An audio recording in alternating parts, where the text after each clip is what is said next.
Prepare the ingredients before cooking. Here are the cooking steps. First, boil the eggs. Then, pour the mayonnaise onto a plate. Then, add the sweetened condensed milk. Stir until well mixed. On another plate, cut the cheese into pieces as you like. Then, cut the sausages into pieces.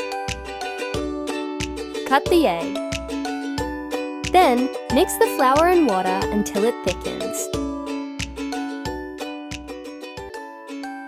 Dip it into the wet batter and coat it with breadcrumbs. Fry the risoles until golden brown and cooked through.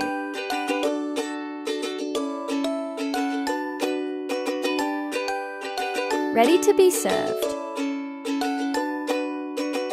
Thank you, Miss, for watching till the end.